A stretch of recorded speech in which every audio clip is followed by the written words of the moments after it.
there'll be underperformers no, in your sales team. So, in your case, how do you manage that? Actually, ang maganda sa sales is measurable. Pag Right. a sales team will always be measurable. Their performance is always measurable, which means ultimately the end result is selling, closing a deal, and making the customer buy. Aside from that, behavioral aspects like how do they deal with customers? What is are they carrying out the culture that you're giving them? In our company, we have what we call the performance improvement plan, the PIP Mm. program. So every time there's a system which is broken or doesn't show the right result, then we make sure that the salesperson goes through a PIP program Mm. to make sure that we improve performance, behavior at the same time. And of course, nandun pa ba yung motivation Okay, niya? so welcome to the Digital Transformation Academy podcast. So, in this episode, we discuss a framework to help you train your sales team and navigate the diverse roles that exist within the field of sales. I am your host, Dennis Hilario, and my co host, Mr. Paul Familara. And in this series, we give our best thoughts and tips about sales, sales management, and sales automation. How are you, sir? What's going on? Very, very good. Thank you, Dennis. Yeah, as I mentioned, it's overcast at the moment. Right. Medyo lumalamig na rin. And how are you doing? Good, good. Yung company that I'm working with right now, binigyan ako ng another role eh. hindi Oh, lang okay. hindi lang sa technology pati sa marketing, which is good kasi at least yun nga yung may creative side is nagagamit Nice. That's Yeah. right. Well, technology naman is may creativity rin pero ibang creativity kasi pagdating sa sa branding and marketing, no. So, Mm, yeah, and I enjoy it basically. Iyon. good. That's good. You'll be very busy though. Right, right. Okay lang. Ano naman lang kami, like hybrid, ano. So, pag nasa bahay naman, it's parang relax mode lang eh. Though stressful pa rin, pero mas manageable. Kasi babiyahe-biyahe ka pa, tapos magda-drive ka pa, di ba? Yun. Ganun ba? Hindi ba remote? Kagaya ko dito, remote lang. Hybrid kami. So, most of the time, remote. Pero sometimes I need to, kasi pag mga brainstorming sessions kasi I prefer face-to-face eh. Mm, Oo, at least nakakapag drawing, nasa whiteboard, etc. No. mm, Yun. mm. That's good. Congratulations. Thank you, thank you. All right. So, yeah, I think again our topic today is our framework, in terms of training salespeople. At the same time, we're gonna be discussing some what are the different roles in a sales team and how can we organize that to make it a collaborative team effort. Yeah, in your case, sir, your experience, what's your framework in training your salespeople? Mm. First of all, to me, when there's a new salesperson, I personally take part of the training. Of course, it will be handed over to the sales manager. Right. However, I would like to be present so that all the necessary things will be there. Uh, Preparation of the tools, training of the tools, training of the clients, the list of clients, and what are the products. Of course, product training is important. But most of all, it's a culture. What is the culture of the company? What Right. is the driving force of why we make these things, why we sell our products, and what is the purpose of us selling these products, and what would be the motivation for us to um, share the products and services to our clients and the client's motivation to buy as well. So these are important because once they embody this part of the company culture, they become part of the vision. Right. And when they become part of the vision, it would be easier for them to talk about and demonstrate the products because they become ambassadors, not just salespeople. Yeah, yung no, I think magkaiba yung period of training if it's like a fresh graduate and an amateur salesperson Definitely, compared yes. Yeah. compared to yung may experience na, no. For amateur salespeople, how long would it take for them, to be trained before you ask them to go out and start selling? So you hire depending on what you need, right? Ibig sabihin, if you're hiring a newbie, you know that you're expecting a learning curve. Right. If you're hiring an expert, maybe because there's a project that needs to be managed or a campaign that needs to be done, which only an expert can do. So a beginner would necessarily have a foundational training. Foundational training meaning including all the aspects of the sales mechanisms. Sales mechanisms includes opening and closing, um, welcoming a customer or a client, what are the benefits and features of your products as a part of the product training. So it will be longer, definitely. Whereas with and of course the cultural training as well, Right. but it would be easier for them because they're just bringing in a a fresh culture which they haven't experienced before. But with someone who has the experience, they would been around, and they've been around different cultures as well. So you have to reculturize them, if there's a word. Pero pero because of the breadth of experience, it would be easier naman dun sa part ng execution. Right. Di ba? Is it the Correct. same as yours in the company? Yes, I think pagdating sa yung newbie, no, or say for example the fresh grad. You mentioned about culture, no. I think it's easier to train them and like mold them to adapt to your culture. Pero yung mga seasoned salespeople or experienced ones, yeah, medyo a bit challenging, kasi they have been molded by their former employers, no, or companies, no. May So nakasanayan na sila na proseso, di ba? that's correct. Ang I think ang risky doon is that baka makahawa pa siya dun sa existing natin sales team, so that's why Yeah. it's a bit critical pagdating sa may experience na salesperson, pero at the end of Correct. the day, I think it's the sales leader who can drive that, tama Mm. ka. Even myself, no, I do the training myself, hindi lang sa product but yung the vision of the company. I mean, where we are heading, like for example, like medyo relevant pero ibang department. Like I said, I was recently appointed as the chief marketing officer, no. So initially what I did was, to check in with the marketing team, the current marketing team, and make sure to get, say, their pain points and lead them to my plan or my direction. So, in a way, my point here is that motivating your sales team is, I think, the key thing when you do the training.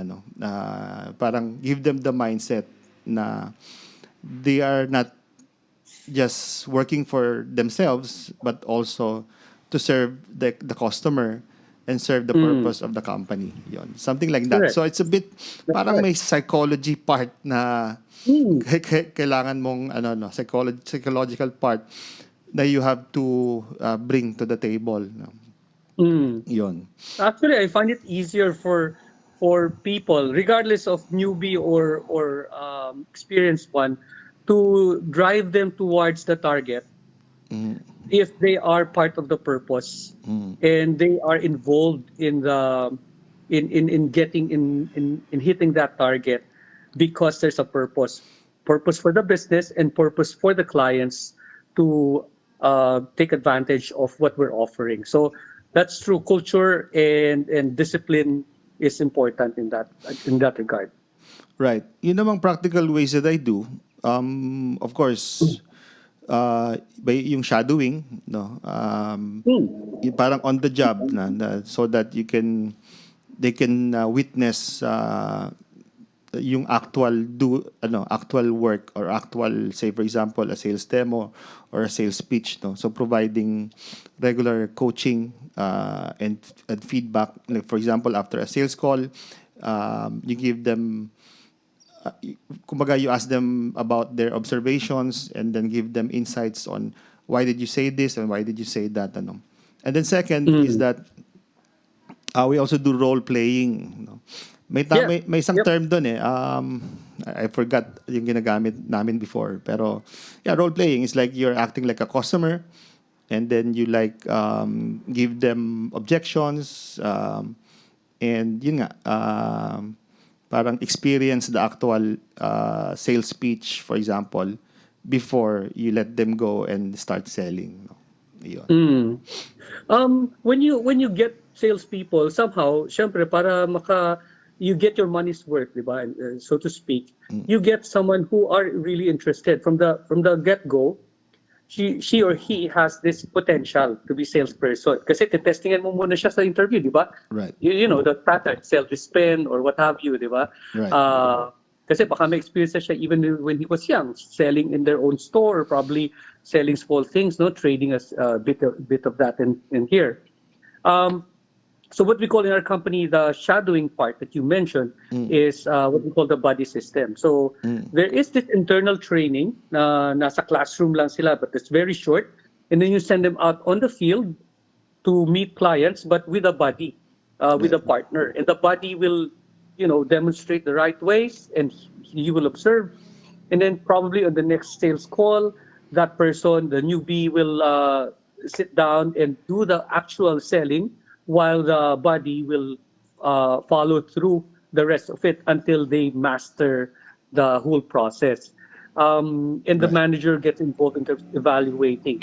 Sige, bigyan mo ako feedback what happened during the meeting and what else needs to be to be changed, and that's good.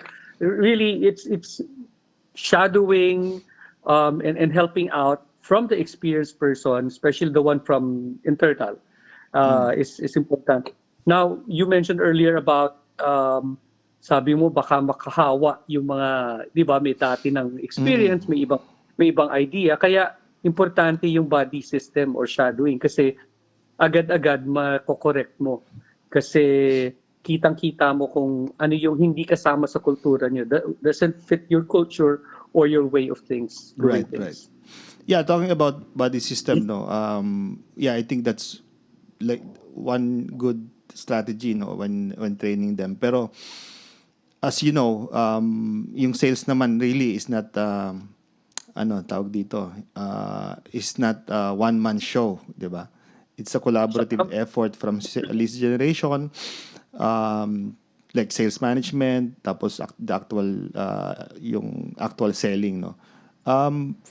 For you, what is like the ideal sales team in terms of the different roles na dapat na naka-set up, you know, to make your sales team as effective as possible? So if you would like to say that effectivity, kung meron kang enough manpower, you have someone who does lead generation kahit nakaupo lang sa office, Right. doing leads, getting generated leads, and that is in with the help of marketing as well. Right. And then you have the salespeople who are on the field who really meet customers, regardless of if it's online. Kasi ngayon, pag sinabi natin field, hindi naman necessarily physically nasa labas sila, no? Correct. And of course, you have a sales manager who manages all the salespeople. But supporting the sales team would be administrative team, working on the paperworks, and which also coordinates with supply, delivery, and all the other necessary parts to make the sale happen. Right. If you are an organization that's large enough who's covering regional locations or locational, kailangan mo rin ng regional supervisors handling smaller teams, no? Before it goes to the manager itself. In an organization I worked before, meron pa kami national manager, no? So there are many layers and levels that you can go up to. So all of these have different roles to accomplish in the sales department to meet the ultimate target. But of course, individually, the target should be met by per se by the individual as well. So yeah, I think the key there is that lead generation and closer and administrative support. Siguro yung tatlong yon, if you have that very key components, medyo malaking tulong yun. Service one or product ang binibenta. Right. I think you're right. Ano, the one you mentioned is exactly the ideal setup for me. But there are some arguments kasi, for example, should the account executive do the lead generation, right? So, or for example, if your product is technical, should, like for example, a software or an equipment, whatever, I mean, should it be ideal to train them on the technical aspect, or just bring a technical person on every sales call? You know, I know Mm. there's no right or wrong answer, pero So that yeah, but depends on the organization, it depends on the product and whatnot. But those things yung kailangan talagang you have to think about very very ano no deeply when it comes to mm, setting up your organization. Another based on aspect, your yeah, structure din yan eh, di ba? correct.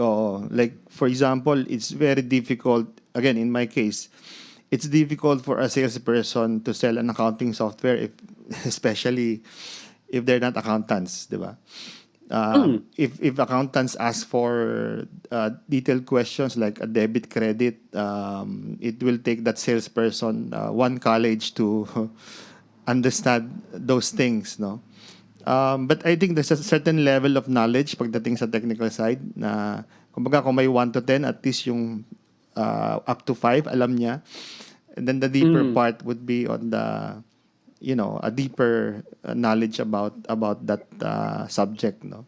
What's your take on it Mm. pala in terms of balancing those things? Yeah, you can either train them to be technically adept, everyone, or meron ka lang isang subject matter expert who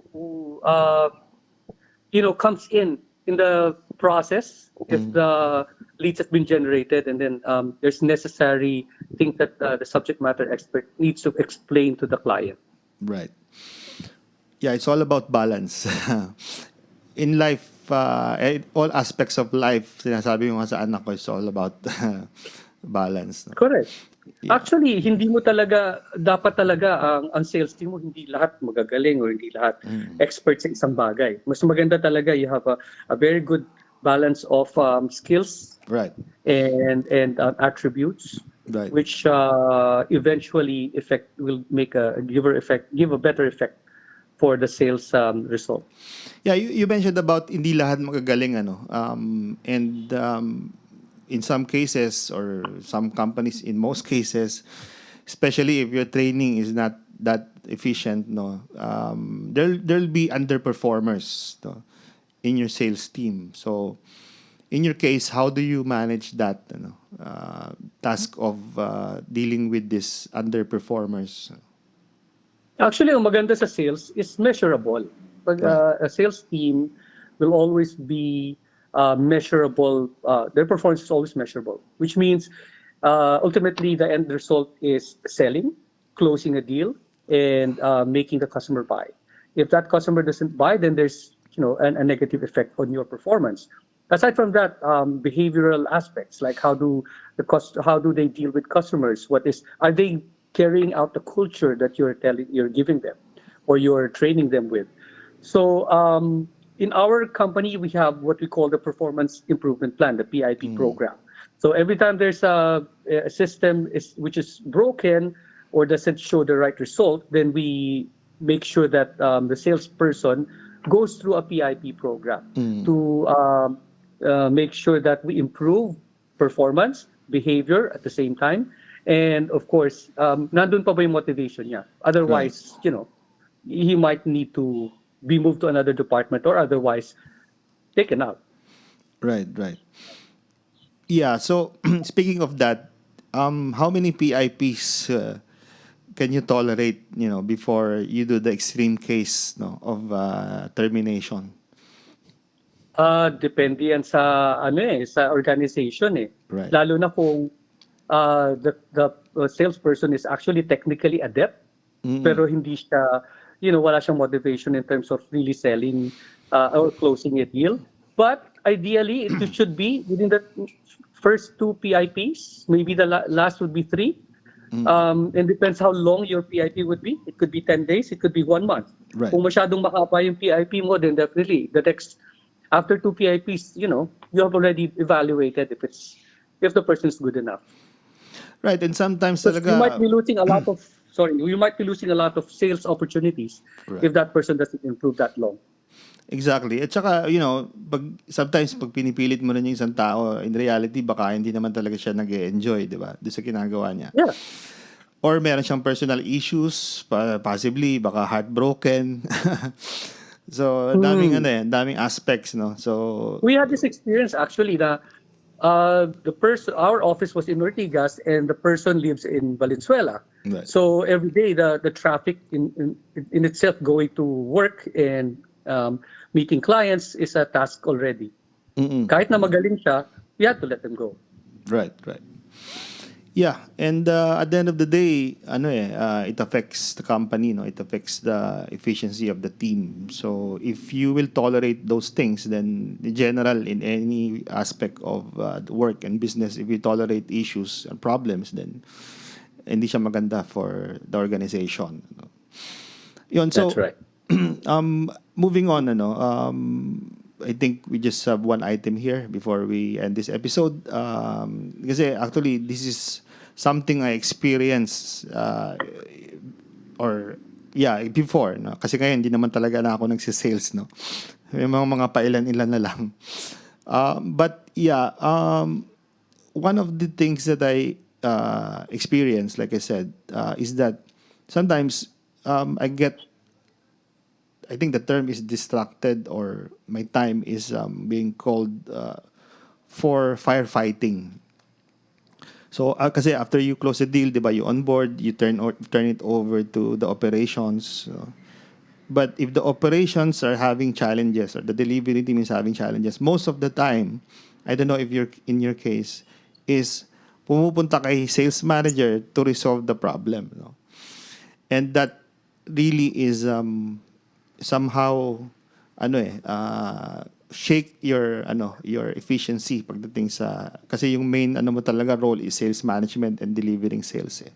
What's your take on it? Do you think sales managers should have some involvement in operations and firefighting? So yeah, sales manager will be is necessarily involved in every aspect, especially on firefighting aspect, Okay. because ultimately the group's deliverables should be under the accountability of the sales manager. It should not be step by step all the way, because you will take the time out from that sales manager to really be able to perform what is a task of her or him, which means you're paying your sales manager to look at all the aspects of the sales team, not just one person who blundered, who made a mistake, and that's why it's really important. But when push comes to shove, you have to. Yeah, well, we talk about balance again. I think yung delivery of your or implementation of your products is also somehow part of success. I mean, success as part of sales, no, yung customer success.